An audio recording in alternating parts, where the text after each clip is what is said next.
영상을 청취해 주시는 모든 시청자 여러분 안녕하십니까? 성경에 알려지지 않은 뒷이야기를 살펴보는 성경인물 탐구의 마이크현 선교사입니다. 오늘은 모세의 뒤를 이어 이스라엘을 인도한 모세의 시종이었지만 이후에 가장 위대한 정복자 중에 한 사람으로 기록되는 여호수아에 대한 아주 재밌는 이야기들 제가 가지고 나왔는데요. 오늘 함께 살펴보시도록 하겠습니다. 준비되셨나요? 그러면 함께 가시죠. 뿅! 자, 성경인물 탐구 17번째 시간 여호수아입니다. 자, 충성된 일꾼 여호수아. 자, 여호수아에 대해서 좀 좋은 얘기들이 많이 있는데요. 유대인들이 생각한 여호수아의 장점은 여기 나온 성경절 두 가지로 표현이 됩니다. 유대인들은 이 잠언 29장 23절과 잠언 27장 18절을 여호수아의 덕목으로 해석합니다. 사람이 교만하면 낮아지게 되겠고 마음이 겸손하면 영예를 얻으리라. 여호수아는 어떤 사람이었다? 겸손한 사람이었다. 그래서 결국 영화로운 자리에 올라가게 된 것이다 라는 이해를 갖고 있습니다. 자, 두 번째는 무화과 나무를 지키는 자는 그 과실을 먹고 자기 주인을 시종하는 자는 영화를 얻으리라. 과일나무 옆에 잘 있어서 그 과일나무를 잘 지켜주는 사람은 나중에 과일나무로부터 열매를 얻어먹게 되죠. 마찬가지로 좋은 주인을 알아보고 그 주인을 시종할 때 충성되게 끝까지 잘 보살피면 결국엔 그 주인이 성공할 때 자신도 그 영화를 누리게 되겠죠. 혹 그 주인과 같이 성공하지 못하더라도 그렇게 충성된 사람은 어디 가서도 사랑받을 것입니다. 그래서 여호수아는 마음이 겸손하고 또 충성된 사람으로서 정말 공동체에 필요한 인물로 그렇게 기억되고 있는 것입니다. 자, 여호수아는 광야 생활할 때요. 모세와 가장 가까운 장막에서 거주하면서 아침 일찍, 새벽에 가장 일찍 먼저 일어나서 모세가 회막 앞에 앉을 수 있는 의자를 세팅하는 일부터 시작했다는 거예요. 그리고 사람들한테 큰 소리로 아침을 알리면서 이스라엘에게 말씀을 주신, 토라를 주신 분에게 축복과 찬양을 올려드리자라고 외쳤다는 것입니다. 그러면 이제 사람들이 아멘 아멘 하면서 하나씩 하나씩 나오고 어제 미처 다 마치지 못한 일들, 모세와 회의할 것들, 모세의 재판을 바라는 것들을 가지고 사람들이 나왔다는 것입니다. 여호수아는 이 맡은 일을 충실하게 감당한 것이에요. 본인이 말씀을 전하는 일을 직접 담당하지 않은 사람일지라도 새벽 예배 때나 말씀 예배 때 단을 이렇게 움직이고 또 청소하고 이런 일들을 성실히 잘하는 사람들이 받을 축복에 대한 어떤 예시 같은 거라고 볼 수가 있겠네요. 자, 여호수아의 특징에 대해서 한번 살펴보겠습니다. 여호수아에 대한 외모적인 재밌는 특징들이 나타나 있는데요. 모세는 지난번에도 말씀드렸지만 하나님의 영광을 반사하기도 했고 또 쉐키나의 영광이 모세와 함께 있어서 모세의 얼굴에서는 태양빛이 나왔다라는 이야기들이 있습니다. 그러나 여호수아는 모세의 그런 급에는 미치지 못했어요. 하지만 모세만 잘 보필하고 모세로부터 나오는 빛만 잘 반사해도 여호수아는 달빛 같은 외모를 갖고 있었다고 합니다. 은은한 빛을 가지고 있었다는 거예요. 달빛은 뭡니까? 태양빛을 반사한 빛이잖아요.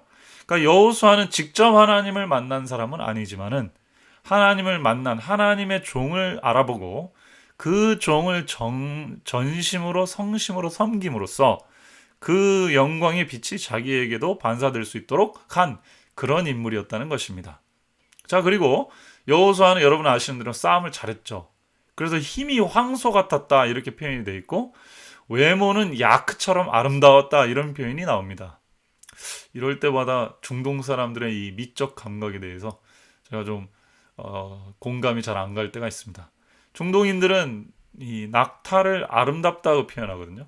또 남자들은 야크처럼 생겨야 아름답다고 생각했는가 봐요. 여튼 좀 야수 같은 미모, 상남자 같은 스타일, 좀 그런 남성미가 풀풀 풍기는 그런 스타일의 사람이었던 것이죠.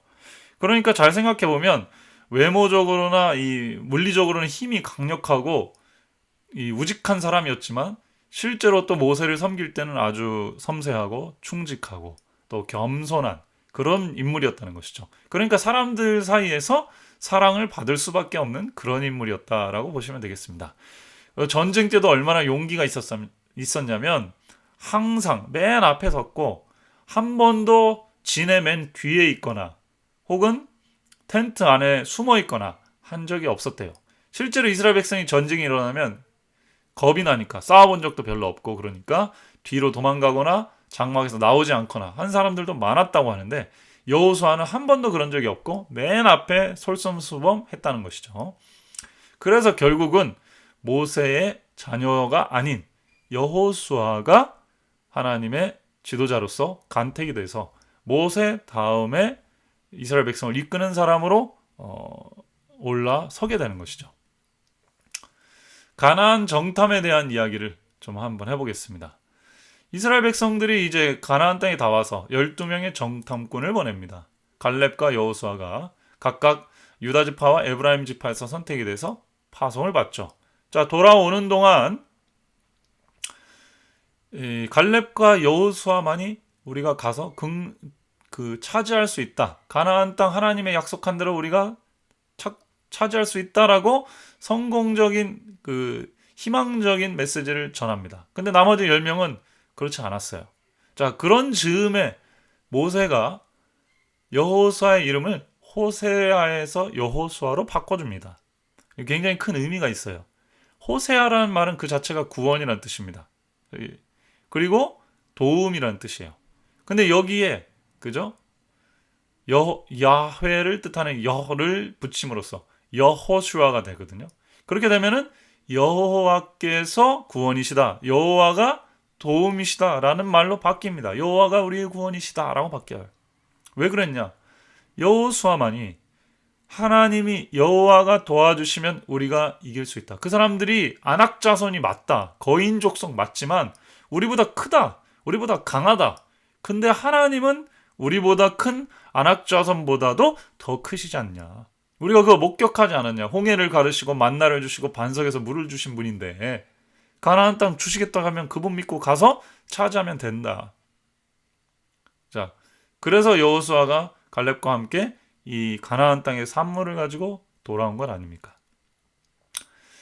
나중에는 결국 38년 동안 이 사건 이후 38년 동안 이스라엘 백성은 광야를 배회하고요.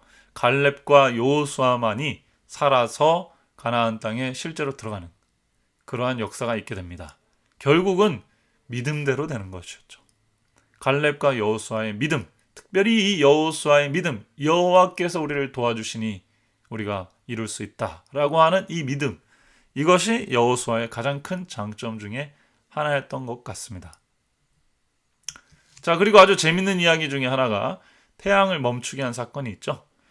여호수아가 그리고 그 지도층이 가나안 땅에 거의 다 와서 이제 들어갈 때가 됐는데 기브온 족속이 이제 와서 그 동맹을 맺자고 이렇게 얘기를 하죠. 원래는 하지 말았어야 되는데 어쨌든 불쌍해서 기브온 족속하고 서로 동맹을 맺게 됩니다. 그 다음에 이제 아모리 족속 등 그 이방 족속이 들어와서 기브온 족속을 치고 결국 그것이 이스라엘 백성들한테도 손해가 끼치게 생겼어요. 그래서 여호수아가 전쟁에 참여합니다. 그게 여호수아 10장에 나오는 얘기죠. 그때 여호수아가 무슨 사건을 일으키냐면 태양아 너는 기브온 위에 머무르라. 달아 너도 아얄론 골짜기에 그리할지어다. 이렇게 얘기합니다. 그래서 이 사건에 대해서 어떤 사람들은 이제 과학적으로 이것이 실제로 그렇게 됐다. 전체가 그렇게 됐다라고 얘기하는 사람이 있고 어떤 사람이 이거는 좀 신화적인 이야기. 그만큼 여호수아가 대단한 인물이었고 대승을 거뒀고 놀라운 방법으로 정복해 나갔다. 이런 거를 이제 의미하는 얘기다. 이런 식으로 논쟁이 있습니다. 근데 저는 그 논쟁보다도 좀 재밌는 내용을 하나 가지고 왔어요. 원어로 보면은 태양아 너는 기브온 위에 머무르라 그랬는데 이 머무르란 말이 다맘입니다. 이게 지금도 아랍어에서는 stop이라고 쓰이긴 하는데 원래 의미는 to be silent, be quiet 혹은 뭐 be still 이런 뜻이에요. 잠잠하라 혹은 조용하란 뜻입니다. 자, 그러면 태양이 무슨 시끄러운 소리를 내길래 태양한테 좀 조용히 해, 달아, 너도 이렇게 얘기했어요.